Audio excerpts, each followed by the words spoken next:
facing to printer. Both hands gently press paper storehouse switch to center of machine.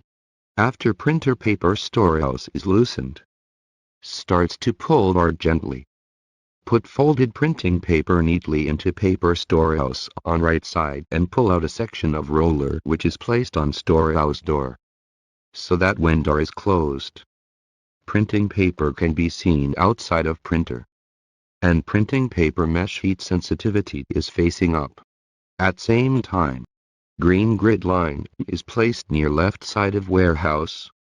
Finally, push paper storehouse horizontally with both hands until clasp is clasped on both sides, indicating that it has been pushed back to correct position. And installation is completed. Check whether paper is skewed or put wrong.